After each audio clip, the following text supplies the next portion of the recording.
أعوذ بالله من الشيطان الرجيم بسم الله الرحمن الرحيم السلام عليكم ورحمة الله وبركاته. Waalaikumsalam warahmatullahi wabarakatuh. Rabbi shrah li sadri wa yassir li amri wahlul 'uqdatam min lisani yafqahu qawli. Allahumma shalli wa sallim ala sayyidina Muhammad wa ala ali Muhammad walhamdulillahi rabbil alamin. Alhamdulillah ibu yang dirahmati dan diberkahi oleh Allah Subhanahu wa taala. Pertama sekali mari kita bersyukur kepada Allah Subhanahu wa taala. Alhamdulillah hari ini Allah masih berikan kita nikmat iman, nikmat Islam, nikmat kesehatan dan kesempatan. Kita bermohon kepada Allah Subhanahu wa taala semoga dari seluruh nikmat yang Allah berikan kepada kita menjadikan kita hamba yang bertakwa di sisi Allah Subhanahu wa taala. Selanjutnya tak lupa pula kita berselawat kepada junjungan kita Nabi besar Muhammad sallallahu alaihi wasallam. Allahumma shalli wa sallim ala sayyidina Muhammad wa ala ali Muhammad. Semoga dengan kita selalu memperbanyak selawat kepada baginda Rasulullah sallallahu alaihi wasallam. Kiranya kita layak dan berhak mendapatkan syafaat dari beliau. Amin ya rabbal alamin. Alhamdulillah ibu yang dirahmati dan diberkahi oleh Allah Subhanahu wa taala. Di ayat yang sebelumnya, di tadabbur yang sebelumnya, kita telah membahas tentang bagaimana kemujizatan Nabi Isa alaihi salam yang diberikan oleh Allah Subhanahu wa taala. Salah satu kemujizatannya yaitu bisa menghidupkan orang yang sudah mati. Tapi ada catatan, orang yang mati itu belum dikubur.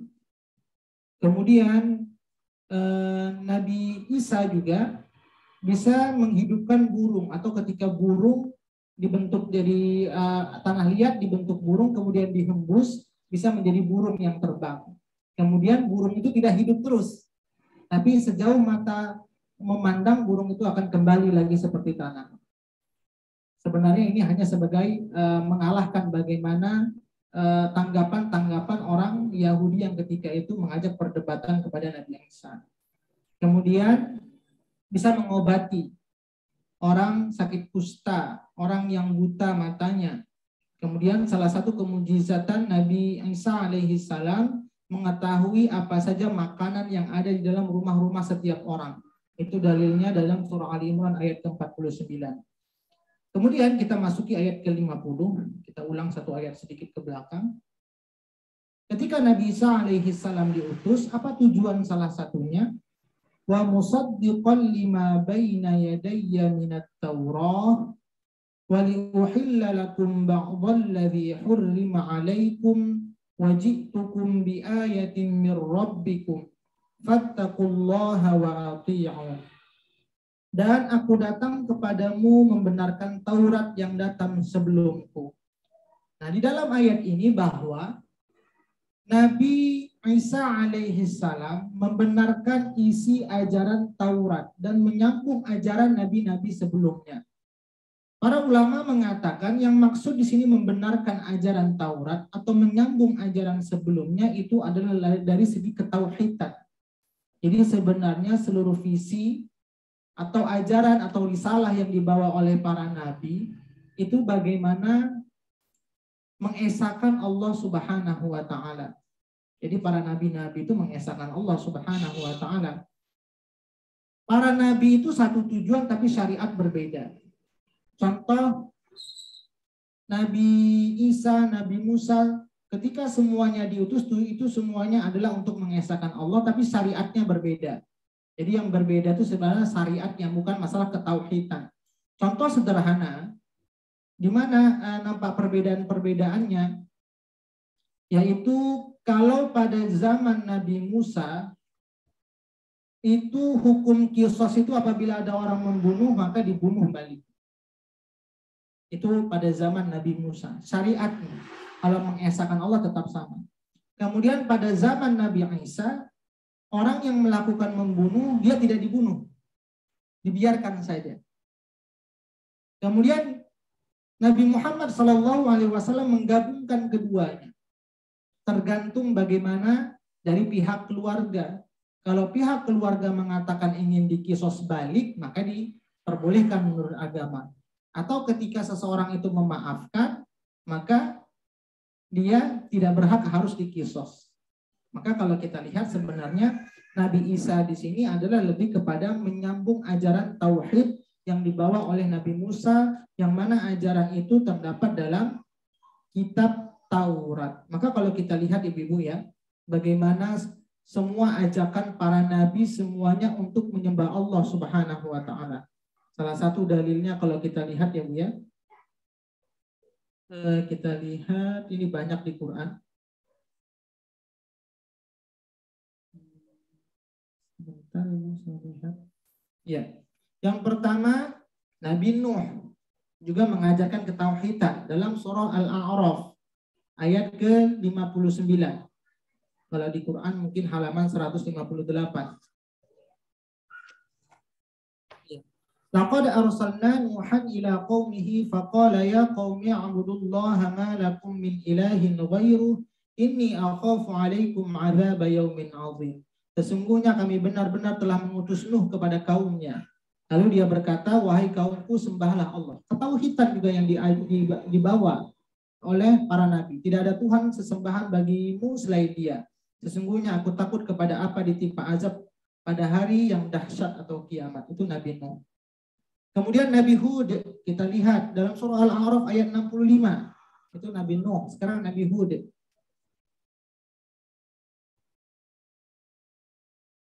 Wa ila 'adin akhahum Hud. Terjemahnya saja menghemat waktu itu kita. Dan kaum 'Ad kami utus Hud. Saudara mereka berkata, wahai kaumku, sembahlah Allah. Ketauhidan juga. Tidak ada Tuhan sesembahan bagi kamu selain Dia, maka mengapa engkau tidak bertakwa? Jadi suruh nyembah Allah. Ketauhidan juga yang dibawa oleh Nabi Hud. Walaupun yang berbeda itu syariatnya, cara dalam hal beribadahnya. Tapi tujuan seluruh para nabi diutus adalah untuk menyembah Allah Subhanahu wa taala. Nabi Saleh kita lihat lagi dalam surah Al-A'raf ayat 73.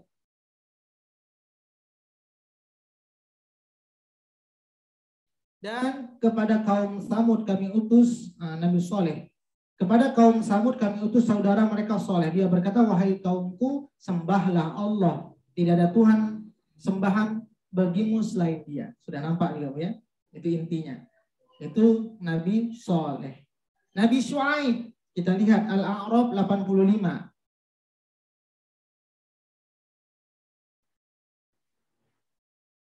Wa ila Madyana akhahum Syuaiba qala ya qaumi ibudullaha ma lakum min ilahin ghairuh. Kepada mereka penduduk Madian kami utus Syuaib, saudara mereka sendiri. Dia berkata, wahai kaumku, sembahlah Allah. Intinya ketauhidan. Jadi kemudian kemudian Al-Mu'minun ayat 32. Ini kepada seluruh nabi. Jadi kalau ditanya seluruh nabi itu tugasnya adalah membawa ketauhidan. Surah Al-Mu'minun ayat ke-32. Kalau di Quran mungkin halaman 344. Farsalna fihim rasulan minhum an ya'budullaha ma lakum min ilahin ghairuh afala tattaqun. Jadi ini ketika para rasul semuanya diutus tujuannya adalah untuk mengajak menyembah kepada Allah dan ketaatan. Surah Al-Mu'minun ayat ke-32. Itu mukmin, mukminun.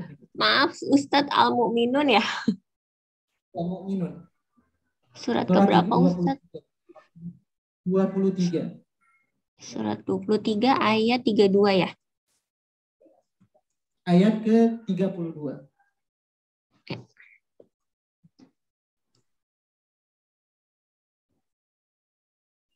Fa'arsalna fihim rasulan minhum an ya'budullaha ma lakum min ilahin ghairuh afala tattaqun. Lalu kami utus kepada mereka seorang rasul dari kalangan mereka sendiri. Jadi setiap umat itu punya rasulnya, diutus. Kemudian apa tugas para rasul tersebut? Sembahlah Allah, tidak ada Tuhan yang berhak disembah bagimu selain Dia. Maka mengapa engkau tidak bertakwa kepadanya? Ini jadi kalau kita lihat ya Bu ya, misi para rasul itu semua adalah membawa ketauhidan kepada Allah Subhanahu wa taala. Jadi kalau kita kembali ke Ali Imran ayat 50, wa musaddiqan lima baina yadayya minat Taurah wa liuhilla lakum ba'dal ladzi hurrima 'alaikum wa ji'tukum bi ayatin mir rabbikum.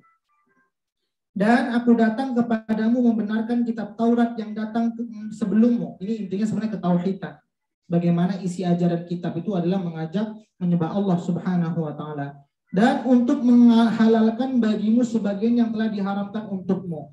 Jadi pada zaman Nabi Musa, atas dasar kezaliman, atas dasar tidak ketaatan atau atas dasar kedurhakaan mereka, atas dasar keingkaran mereka kepada Allah Subhanahu wa taala, ada beberapa nikmat yang diharamkan Allah kepada mereka. Salah satunya daging unta. Salah satunya juga lemak dari binatang. Salah satunya juga di hari Sabtu dalam hal beribadah. Jadi kalau kita lihat dalilnya, dahulu pada zaman Nabi Musa sebenarnya sudah dibolehkan. Atas dasar keingkaran mereka, Allah haramkan itu kepada mereka. Kemudian pada zaman Nabi Isa diambil lagi, diperbolehkan lagi. Itu dalilnya kalau kita lihat dalam surah An-Nisa ayat ke 160.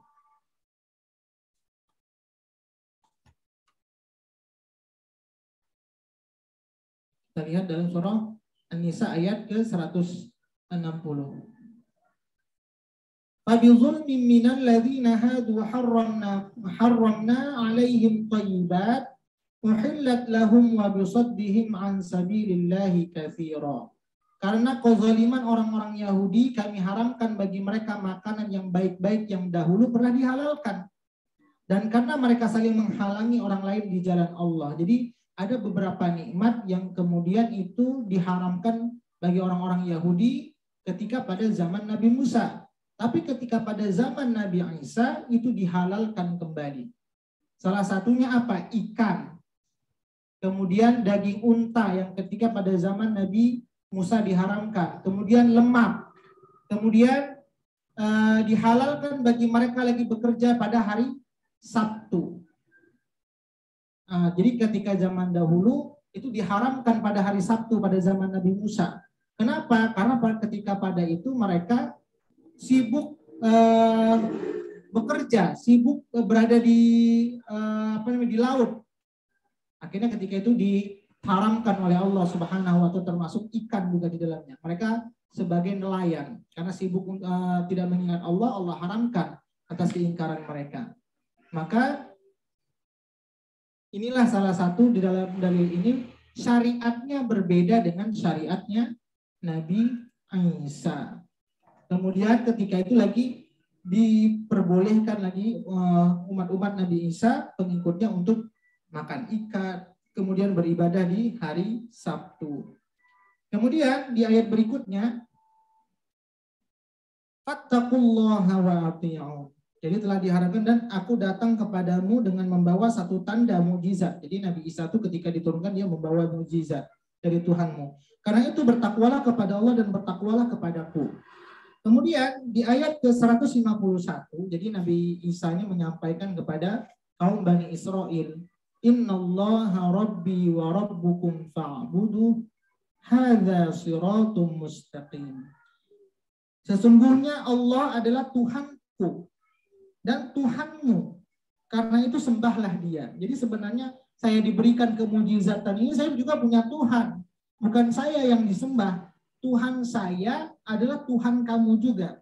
Dan inilah jalan yang lurus. Jadi kalau seandainya kita menyembah Allah Subhanahu wa taala, itulah sebenarnya jalan-jalan yang lurus. Ali Imran 51 gitu.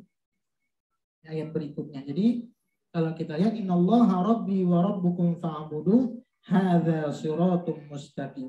Sesungguhnya itulah Tuhanku dan Tuhan kamu juga. Jadi mengatakan kepada kaum Bani Israel, apa yang aku sembah ini adalah sebenarnya Tuhan kalian juga. Apa yang diberikan kemujizatan kepadaku bisa menghidupkan orang lain, semuanya. Itu adalah Tuhan kamu juga. Makanya kalau kita lihat ibu-ibu, di ayat ke-49 ketika Nabi Isa bisa memberikan ruh kepada burung, itu kalimatnya biiznillah. Ketika menghidupkan orang yang mati, itu menggunakan kalimat biiznillah di ayat 49-nya. Tujuannya agar apa? Kaum Yahudi dan Nasrani itu tidak menganggap orang Bani Israel itu Nabi Isa itu adalah Tuhan. Jadi wa rasulan ila Bani Israel anni qad ji'tukum bi ayatin mir rabbikum anni akhluqu lakum min at-tini kahiyati at-tayri fa anfukhu fihi fayakunu tayran biiznillah. Ada kata biiznillah. Wa ubri'ul akmaha wal abrasa wa uhyil mauta biiznillah. Ketika mengobati orang tidak menggunakan kalimat biiznillah. Tapi ketika menghidupkan orang itu menggunakan kalimat biiznillah. Karena biasanya penyembuhan itu suatu hal yang tidak asing ya Bu ya. Dalam kedua orang bisa menyembuhkan ke dokter juga walaupun dengan izin Allah. Tapi hal yang tidak mengherankan dalam hal menyembuhkan itu. Tapi kalau menghidupkan orang yang mati itu bisa mengherankan. Kemudian memberikan ruh kepada tanah, bisa ingat tanah itu bisa hidup juga, itu hal yang mengherankan. Maka di dalam ayat ini diberikan kalimat biiznillah. Tujuannya agar kaum Bani Israel itu jangan menganggap Nabi Isa itu adalah Tuhan. Tapi apa yang terjadi sekarang, mereka malah menganggap Nabi Isa itu adalah Tuhan atau anak Tuhan. Sehingga ini kesalahan. Padahal Nabi Isa itu adalah Rasul yang diutus oleh Allah Subhanahu wa Ta'ala. Tujuannya apa tadi? Membenarkan kitab Taurat yang isi ajarannya sama dengan kitab Injil, yang tujuannya adalah untuk mengesahkan Allah Subhanahu wa Ta'ala. Kemudian di ayat ke-52, kita lanjutkan ke ayat 52. Falamma ahassa Isa, jadi maka tatkala Isa mengetahui keingkaran mereka kaum Bani Israel, jadi sudah tahu nih, kaum Bani Israel ketika sudah diajak menyembah Allah, tetap masih ada yang ngeyel, tetap masih ada yang nggak mau ikut, sehingga dikuatkan oleh Nabi Isa. Bagaimana cara menguatkannya? Falamma ahassa Isa minhumul kufra qala man ansari ilallah. Maka tatkala Isa mengetahui keingkaran mereka Bani Israel, Nabi Isa berkata, siapakah yang akan menjadi penolong-penolongku untuk menegakkan agama Allah? Akhirnya dari sekian banyak kaum Bani Israel, siapakah yang mau mengikuti ajaran Nabi Isa alaihi salam yang dibawa oleh Nabi Isa, yaitu Al-Hawariyin. Apa itu Al-Hawariyin, Ibu? Al-Hawariyin itu adalah Sahabat setianya ya Ustaz. Ya, pengikut setia, murid-muridnya Nabi Isa. Al-Hawariyin. Ada berapa orang, Ibu? Ada yang tahu Al-Hawariyin ada berapa orang? Al-Hawariyin muridnya Nabi Isa ada berapa orang? 12. Ada 12 orang. Jadi muridnya Nabi Isa itu 12 orang. Tapi dari 12 ini, Bu, biasa kalau ke dalam kehidupan juga, Bu ya, kita punya teman dekat, tapi terkadang teman dekat kita juga ada yang mengkhianati. Itu hal biasa. Para nabi juga seperti itu, Ibu. Ketika pada zaman Rasulullah juga ada. Pada zaman Nabi Isa juga ada. Itulah nanti ada salah seorang muridnya dari Nabi Isa yang 12 ini nanti akan ingin membunuh Nabi Isa, yaitu namanya Yudas. Ini salah satu kalau kita baca dalam tafsir, di situ dikatakan Yudas namanya. Walaupun berbeda pendapat, ada ulama lain mengatakan dengan nama yang lain. Tapi pendapat yang paling kuat bahwa nama salah satu murid dari Nabi Isa tersebut namanya Yudas. Ini mengaku dari 12 orang tersebut adalah pengikutnya Nabi Isa. Tapi apa misi di belakangnya? Dia ingin membunuh Nabi Isa, tapi akhirnya Nabi Isa diangkat ke langit. Kemudian orang-orang yang tidak menyukai Nabi Isa ingin membunuhnya, maka murid yang munafik tadi langsung dirubah mukanya dan semuanya mirip seperti Nabi Isa, sehingga dia yang dibunuh jadinya. Itulah yang dikatakan saja sejarahnya seperti itu. Namanya Yudas kalau kita baca dalam tafsir. Maka kalimat Hawariyin itu adalah orang-orang yang membantu atau mengikuti. Jadi makna Hawariyin itu ada beberapa makna. Kita lihat dulu mungkin di Quran apa pengertian dari Al-Hawariyin dalam surah 61 ayat 14 ini.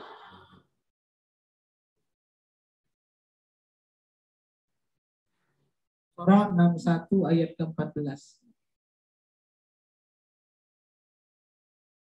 Ya. Ada kata ya ayyuhalladzina amanu kunu ansarallahi kama qala Isa bin Maryam lil hawariyin. Ada kata-kata hawariyin. Kita baca artinya. Wahai orang-orang yang beriman, jadilah kamu penolong-penolong agama Allah sebagaimana Isa putra Maryam telah berkata kepada pengikut-pengikut setia. Jadi al-hawariyin itu adalah pengikut-pengikut setia. siapakah yang akan menjadi penolong-penolongku untuk menegakkan agama Allah? Pengikut-pengikutnya yang setia itu berkata, kamilah penolong agama Allah. Lalu segolongan dari kaum Bani Israel beriman dan segolongan yang lain kafir. Lalu kami berikan kekuatan kepada orang-orang yang beriman terhadap musuh-musuh mereka, sehingga mereka menjadi orang-orang yang menang. Tapi saya katakan tadi, dari 12 orang ini rupanya masih ada yang menyelip, yang keimanannya belum sempurna. Masih munafik dia, lain di depan, lain di belakang. Ketika di depan dia mengaku al-hawariyin, orang yang menolong agama Allah Subhanahu wa taala. Itu secara panjang makna al-hawariyin, secara istilah adalah penolong agama Allah. Sedangkan makna al-hawariyin secara bahasa kalau diterjemahkan, al-hawariyi itu artinya cahaya. Bisa juga diartikan cemerlang. Bisa juga diartikan bersih. Maka apa kaitannya? Al-hawariyin tadi secara bahasa artinya cahaya, cemerlang, bersih. Maka salah satu pendapat para ulama mengatakan bahwa murid-murid atau pengikutnya Nabi Isa, hati mereka bersih. Mukanya bercahaya, mukanya putih. Kemudian inilah adalah tanda-tanda keimanan mereka. Jadi beda, Allah bedakan dari segi wajah mereka lebih bersih, wajah mereka lebih bercahaya, hati mereka juga lebih bersih dibandingkan orang-orang yang ingkar kepada Allah Subhanahu wa taala. Ini makna dari al-hawariyin kalau diterjemahkan secara bahasa. Memang ada perbedaan dari pengikut yang 12 tersebut. Kita kembali ke An-Nisa 52. Maka tatkala Isa mengetahui keingkaran mereka Bani Israel, berkatalah dia, siapakah yang akan menjadi penolong-penolongku untuk menegakkan agama Allah? Maka al-hawariyin, sahabat-sahabat setia menjawab, kamilah penolong-penolong agama Allah, kami beriman kepada Allah, dan saksikanlah bahwa sesungguhnya kami adalah orang-orang yang berserah diri.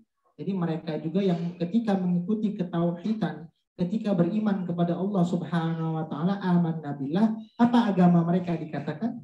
Washhadu bi anna muslim. Sebelumnya kita dulu membahas Nabi Ibrahim itu adalah muslim. Maka Nabi Ibrahim Yahudi wala Nasraniyya walakin kana hanifan muslima. Jadi di sini juga pengikutnya Nabi Isa juga dikatakan agamanya itu adalah Islam. Kalau Nabi Ibrahim dulu kita lihat itu dalilnya, sebentar saya lihat di Quran di juz 3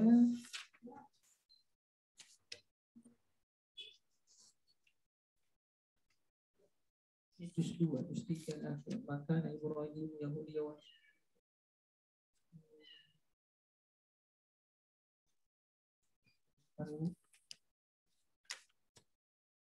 ya. Ali Imran ayat 67. Ini juga agama-agama Nabi yang terdahulu juga Muslim. Nabi Ismail, Ishak juga nanti itu di Al-Baqarah ada juga. Maka Nabi Ibrahim Yahudi wala Nasrani walakin kana hanifan muslim. Wa ma kana minal musyrikin. Ibrahim bukanlah orang Yahudi dan bukan pula orang Nasrani. Jadi Nasrani dan Yahudi itu bukan agama. Tetapi dia adalah seorang yang lurus, yaitu muslim. Dan dia tidaklah termasuk orang-orang musyrik menyekutukan Allah Subhanahu wa taala. Jadi ketika kita beriman kepada Allah Subhanahu wa taala, apa agama yang dikatakan bagi orang yang beriman kepada Allah? Muslim. Maka itu sudah jelas dalam surah Ali Imran, agama yang hanya ada di sisi Allah, inna dina 'indallahil Islam. Ali Imran 19. Ini memang Islam saja. Jadi begitu juga umatnya Nabi Isa tadi, inna dina 'indallahil Islam. Sesungguhnya agama di sini hanya Islam. Tidaklah berselisih orang-orang yang telah diberi kitab kecuali setelah mereka memperoleh ilmu. Karena kedengkian. Jadi karena kedengkian. Tapi kalau mereka tidak dengki, mereka beriman dengan ketauhidan yang dibawa oleh para nabi, mereka akan beriman. Tapi ketika mereka tidak beriman, itu faktor dengki. Barang siapa ingkar terhadap ayat Allah, maka sungguh Allah sangat cepat perhitungannya. Jadi agama yang ada di sisi Allah al-Islam. Maka kalau kita lihat juga dalam ayat tadi, adalah Islam. Ketika amanna billah yang 12 tadi mereka dikatakan wa nahnu lahu muslimun. Itu dalam surah Ali Imran ayat ke-52 tadi. Kemudian di ayat ke-53. Nah, ketika yang 12 orang tadi dari Al-Hawariyin, murid-muridnya Nabi Isa, mereka berdoa kepada Allah.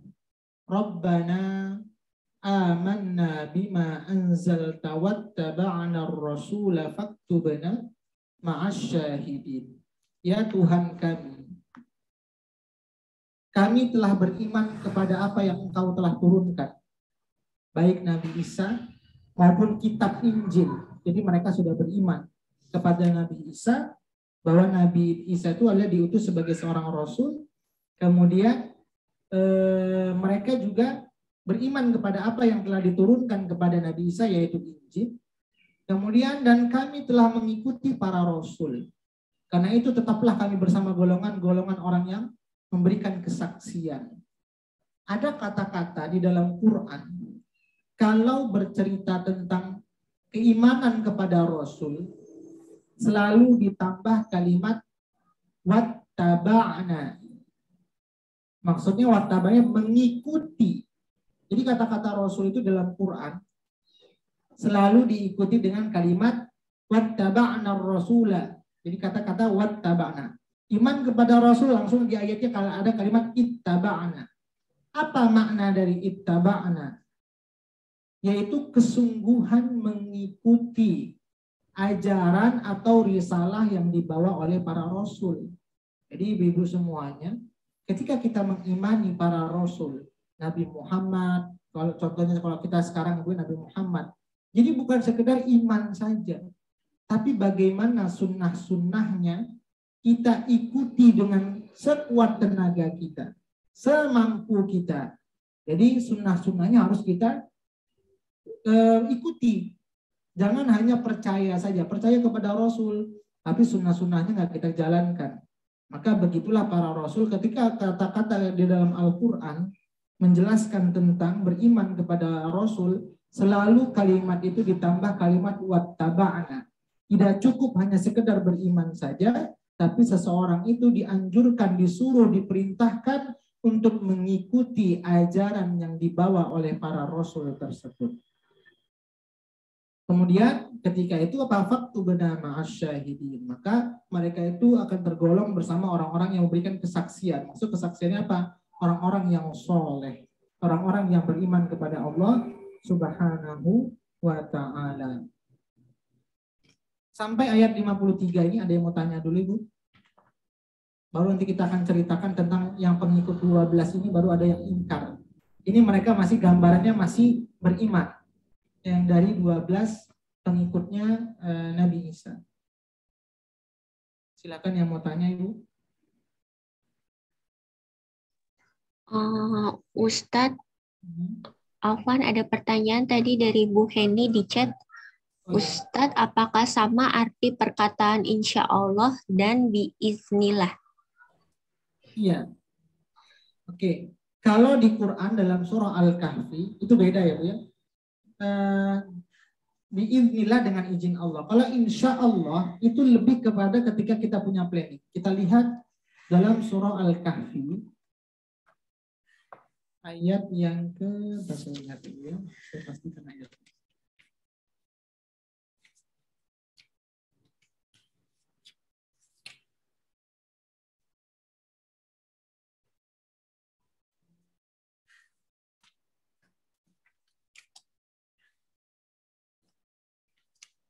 Ya, Al-Kahfi 64.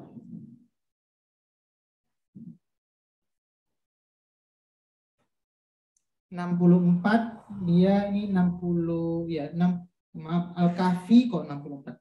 23 dan 24. Oh, 64. Salah lihat saya. 23 wala taqulanna li syai'in inni fa'ilun dzalika ghadan. Dan jangan sekali-sekali engkau mengatakan terhadap sesuatu aku pasti melakukan itu besok. Ini salah satu sebenarnya teguran yang disampaikan kepada Nabi Muhammad. Jadi ketika mengatakan besok nanti saya akan datang. Jadi jangan mengatakan pasti. Ibu Tutut, besok saya mau datang ke rumah. Tapi jangan katakan itu. Tapi illa ayyasha Allah. Insya Allah. Itu masa illa ayyasha itu insya Allah. Tapi kecuali dengan mengatakan insya Allah. Kalau kita baca terjemahnya. Dan ingatlah kepada Tuhanmu apabila engkau lupa dan katakanlah mudah-mudahan Tuhanku akan memberikan petunjuk kepadamu agar aku yang lebih dekat kebenaran daripada ini. Jadi insya Allah itu mudah-mudahan Allah berikan jalan kemudahan.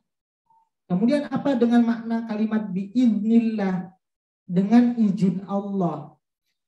Jadi makna dengan izin Allah ini adalah hal-hal yang kita lakukan dengan kebaikan. Biiznillah. Contoh, saya melakukan ini biiznillah dengan izin Allah. Semoga Allah mengizinkan tindakan kita ini. Contoh, tidak menunggu besok. Contoh saya mau apa contohnya ya? Saya menolong biiznillah dengan izin Allah hari ini saya dapat pergi. Artinya juga kalau insya Allah lebih kepada belum melakukan. Sedangkan biiznillah itu lebih kepada selesai prosesnya. Seperti itu, Bu. Kalau bedanya. Contoh kalimat insya Allah. Bu Tutut, insya Allah saya besok mau pergi ke rumah Bu Tutut.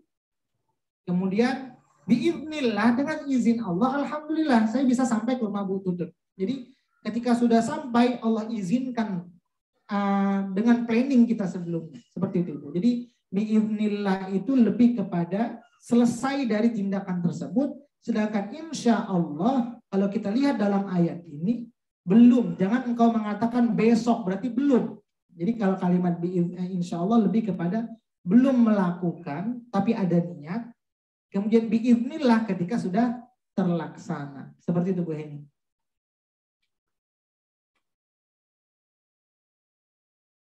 Bagaimana Bu Heni?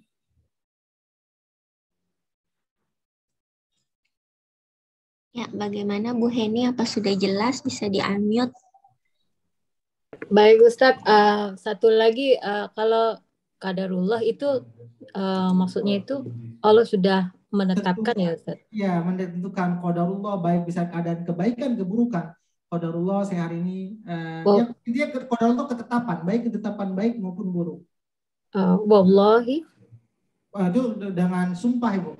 Itu kalimat qasam. Wallahi billahi tallahi. Itu qasam, sumpah.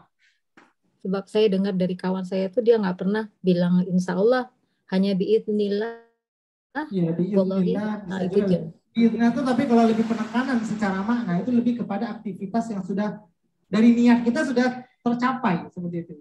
Oh, maknanya saya tanya kalau kita lihat makna tadi Bu ya, kalian dalam surah Al-Kahfi insya Allah, jangan kamu mengatakan besok kamu bisa melakukan, tapi kecuali katakan insya Allah kata Allah. Jadi bedanya sebelum dan sedang dilakukan. Iya, ya. Benar itu. Ya, baik. Terima kasih Ustaz. Ya, Bu. Ada lagi Bu? Ya.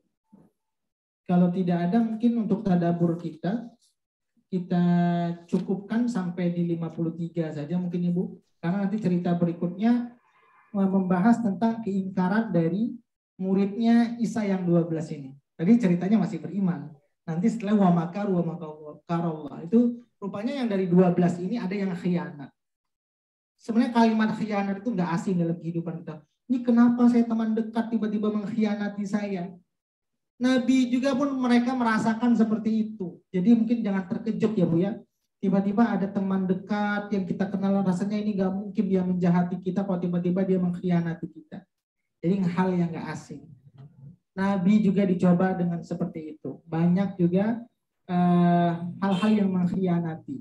Termasuk Nabi Isa, salah satu pengikutnya yang 12 ini, sahabat dekatnya, teman dekatnya, muridnya juga ada yang mengkhianati. Jadi jangan kita terkejut karena memang dalam kehidupan ada kejadian yang seperti itu. Seperti itu.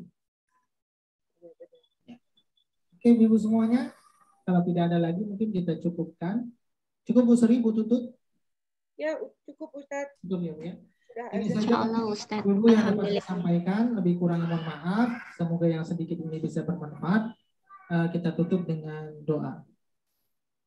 أعوذ بالله من الشيطان الرجيم بسم الله الرحمن الرحيم الحمد لله رب العالمين حمدا يوافي نعمه ويكافئ مزيده يا ربنا لك الحمد كما ينبغي لجلال وجهك الكريم وعظيم سلطانك اللهم صل وسلم على سيدنا محمد اللهم ارحمنا بالقرآن اللهم اجعلنا من أهل القرآن اللهم نور قلوبنا بالقرآن وزين أخلاقنا بالقرآن وأدخلنا الجنة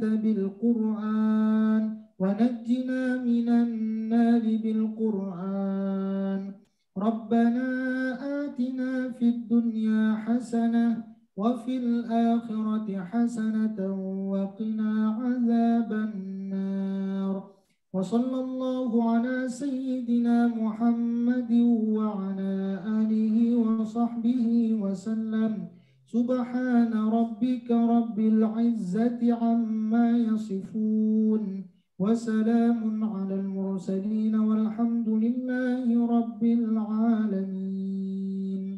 Alhamdulillah ibu semuanya, ini saja mungkin yang dapat saya sampaikan. Lebih kurang maaf. Assalamualaikum warahmatullahi wabarakatuh.